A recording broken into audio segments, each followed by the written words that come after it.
Welcome to my channel. My name is Solomon, and about 2 weeks ago I flew to Denver for my interview with United Aviate, and just last week I got word back that I was accepted into the program. So here I am to tell you all about how to adequately prepare and what you should expect if you are also planning to apply for United Aviate. Alright, so before I begin, I'm going to give a little bit of background first as to what United Aviate is as a pathway program. So if you want to learn about how I adequately prepared for the interview and tips for the interview itself, skip to this timestamp here. If you want to know how the interview went and my experience actually doing the interview and the time leading up to it, skip to this timestamp here. But I would really appreciate it if you watched all the way through if you have the time. So let's do it. Alright, so for my situation, I applied to Aviate during the summer of this year, which is 2024 for me, and I applied as a student of one of Aviate's partner universities. In my case, that is Embry-Riddle Aeronautical University in Prescott, Arizona. Now, I just want to make clear that I was not applying for Aviate Academy, which is United's flight school that's down in Goodyear, Arizona. I can't say how similar or different the process is for that program. I'm strictly speaking about the pathway program if you're doing your training elsewhere and want to be set up with United. Now, what exactly is United Aviate's pathway program? Well, it's designed for pilots to be guaranteed a job with United while they're completing their training. In my case, at Embry-Riddle Aeronautical University, I am required to at least earn my commercial license at my university, and beyond that, I have a choice in terms of where I get my multi, my ATP, CFI, any other rating past my commercial, whether at Embry-Riddle or somewhere else. Now, Aviate also offers a couple of benefits, which include some travel perks with United, and the other being assigned a mentor who works at United, who is going to guide you through the process from step one. Now, I highly recommend that you at least have your private pilot's license before you apply, as they'll only start considering you to interview after you have your private pilot's license.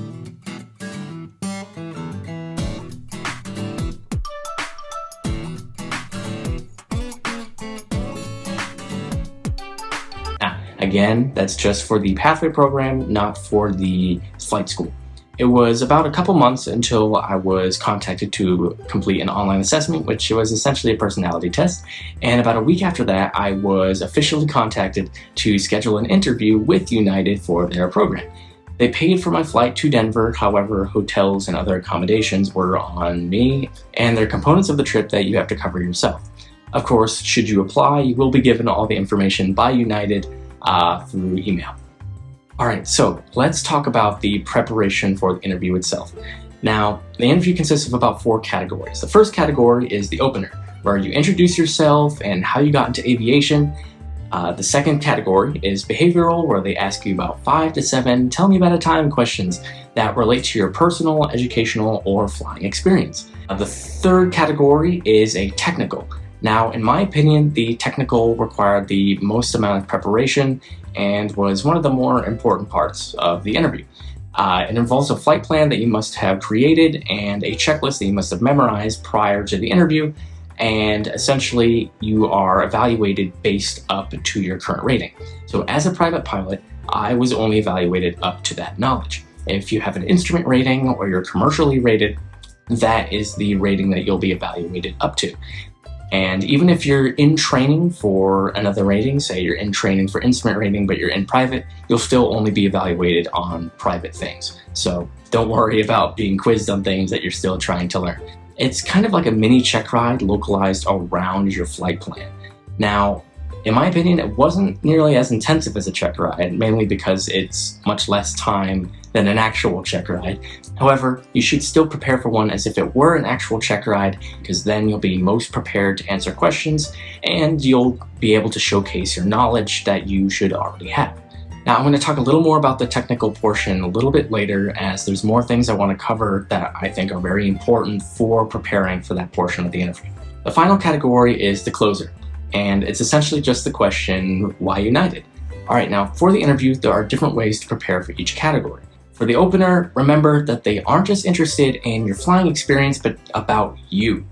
Talk a little bit about your interests and your history growing up, and kind of tie it all into aviation near the end and how you got to where you are now. That gives them a better idea of not only who you are as a potential employee, but also who you are as a person. For the behavioral category, try and have a collection of stories within your mind that you can apply to different skills that you've gained or skills that you've utilized during your time as a pilot, employee, volunteer, any professional experience. Don't stress too much about the exact questions, but be ready to tell them about times you helped a colleague or learned from a mistake. Generally normal interview questions that you would expect when interviewing for your job, but more catered to your skills and your performance as a pilot or employee. If you've heard of the STAR format, that's how you're going to want to answer your questions. I've attached some sample questions into the description in case you want to take a quick look and have an idea as to what kind of questions they can ask and come up with scenarios for them, but don't restrict yourself to them because they can be different and, well, it's a good idea to be flexible. The final category is the closer.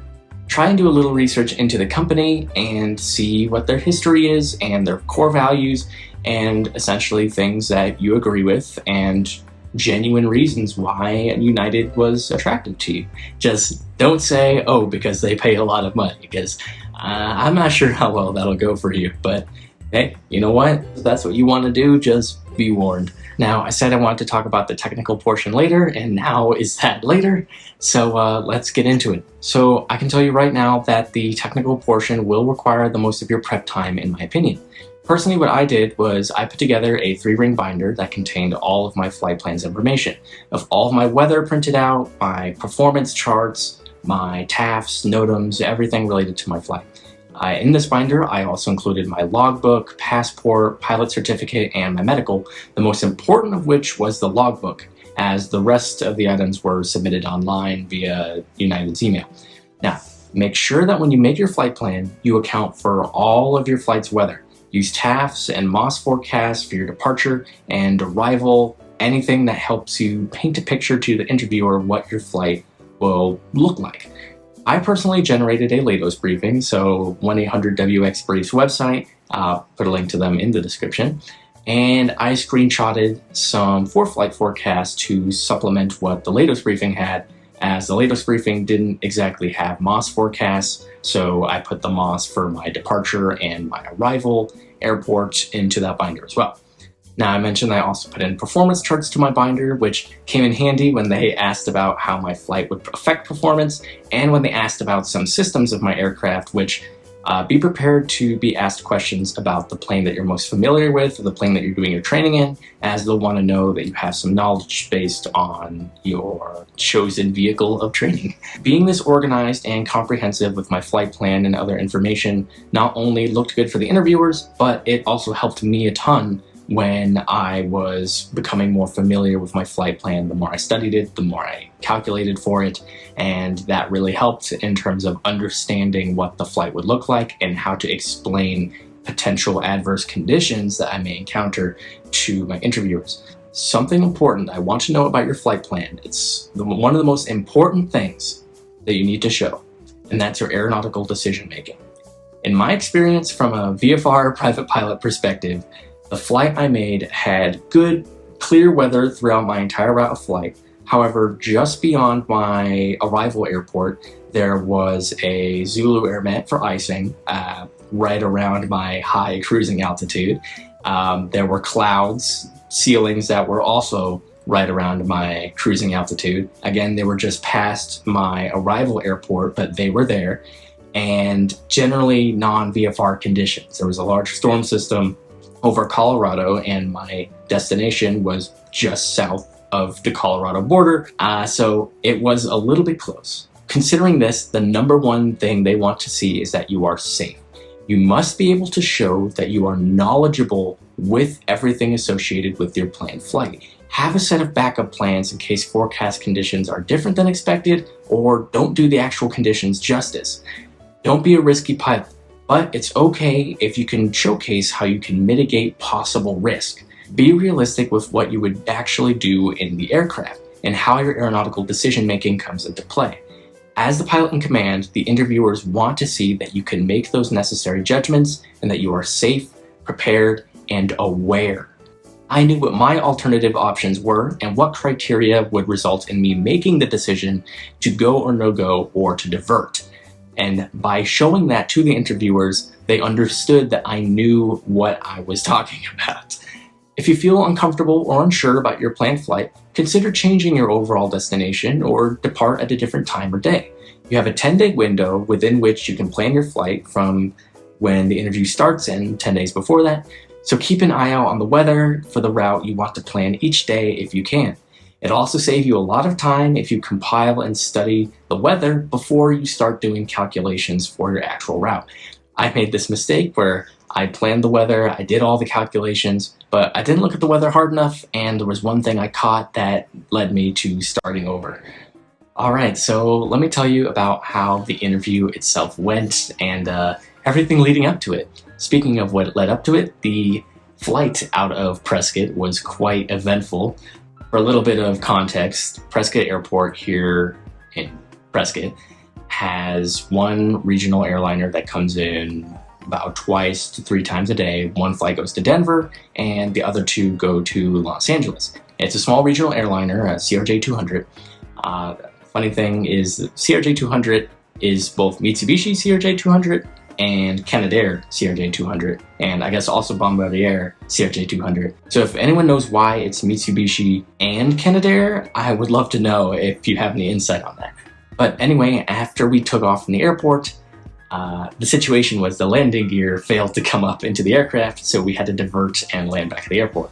That day also happened to be a very heavy training day with a lot of the Embry-Riddle students, so we actually had to fly the published hold for runway 21 left to have some room in the pattern after all the Embry-Riddle planes had landed ahead of us. And it was cool to see because as someone who's in instrument training right now and having looked at the approach and departure charts for my aircraft, I recognized when we were flying the published hold for that approach procedure, and it was just really cool to see in practice. Granted, things were a little more inconvenient with the timing of that learning experience, but that helped the situation a little bit. So after we landed safely, everyone got off the aircraft and they had to send in a rescue plane from Denver to pick everyone up later that day and fly us in. Luckily, I had scheduled my flight for the day before my interview, so it didn't get in the way of that. I recommend personally that you schedule your flight for the day before the interview, not only so you have time to rest, but also in case you have any unforeseen delays, you're ready for that. Now, after arriving to Denver, I got my Uber to my hotel. Now, United will send you a few hotels that are right next to the training center within walking distance that you can book into. And for me, I chose the Holiday Inn Denver East as it was literally across the street from the training center and I could walk there. And I essentially went in, unwound, and did a little bit more preparation before my interview the next day. I mainly spent that night just thinking about stories I could use during my behavioral section of the interview, as that's really the best way I could prepare for the interview, and it would help my mind be fresh on situations that happened to me. And yeah. Now, my interview was scheduled for 12:30 p.m. and I was supposed to get to the training center at 11:30 a.m. So I woke up at around 8:30 a.m., spent the morning to shower, get dressed, not rush, just take it easy before heading to the training center. I believe that it's important that right before an important interview or anything important that requires you to study, even if it's an exam, it's not a good idea to cram last minute, as that's going to make your mind hyper-focused on those things and you won't be able to really adapt or really even be comfortable and enjoy an experience that may be enjoyable for you, as this certainly was. So I'll get to that. Now, it took me a minute to find the entrance to the training center, but when I got there, I was let in via a call box and I signed into the designated building and I was guided to the cafeteria area. After walking in, to my right, there was a table with a bunch of guys. That was the table I was supposed to be at, and they all had very similar suits to mine, and they all had their binders in front of them as well. So I figured, yeah, this is where I gotta be. So I sat down beside them and I started to chat. I realized that me and only one other person were the only people actually there to interview for the United Aviate program. All the other people were interviewing for United specifically. I was also the only one who was at my private level in training, as most of them were commercial, ATP, or even military. And I did feel a little bit out of my element there, but it was fine because they were all great people and they were wonderful to interact with, and it was cool learning about their perspectives and their stories as to where they got to where they are now. Now, after chatting with them for about 20 minutes, a woman came up to us and she welcomed us to the facility. I will say that The people at United did a great job at reducing the nerves associated with the interview. They made it a really fun experience as she gave us a tour around the building. They even had a little museum within the training center, which I thought was really cool. It had a lot of United's classic liveries from back in the day. They had a lot of the promotional material that United used to have. They had a lot of equipment from back in the day as well, and it was just really cool to see. After the tour, we were walked into a room where me and all of the other people interviewing were able to ask some questions just about United and anything else we were curious about. And then after that, it was go time. And I will say that kind of brought the nerves back a bit, as watching pilots in their full uniforms walking in, asking a name, and then walking out the door around the corner, never to be seen again. Pilot came up to me, said my name, and into the room we went. The interview actually went by pretty fast, and although I was still nervous, my interviewers were very kind and professional with me, and it was overall a really great experience. And after the interview finished, they showed me where the exit was, they showed me where the gift shop was, though unfortunately they were out to lunch, that my results would come in the following week. And sure enough, after a week, I heard back from the HR representative that I got into United Aviate, so I'm super stoked about that. But overall, the experience was actually really fun, and I didn't really expect it to be. I have watched videos and read posts about how people really enjoyed the experience, but after experiencing it myself, I can really say that was true. And another thing that I do want to say is true is that everyone there really does want you to succeed.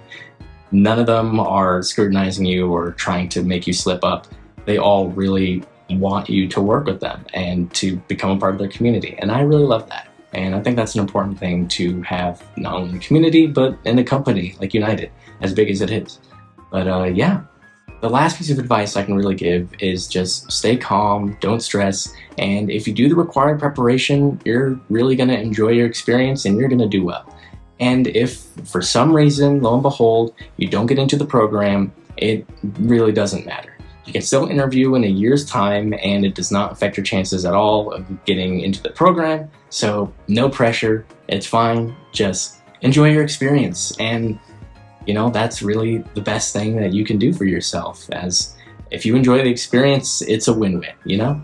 But with that mindset, it'll come much easier for you, I think. Well, everyone, thank you so much for watching. I hope this video was of some usefulness to you, whether you're filling out your United Aviate application now or you have your interview tomorrow. I wish you the best, and if you have any questions, feel free to ask in the comments, and I'll do my best to get back to you. So without further ado, I'll see you guys later, and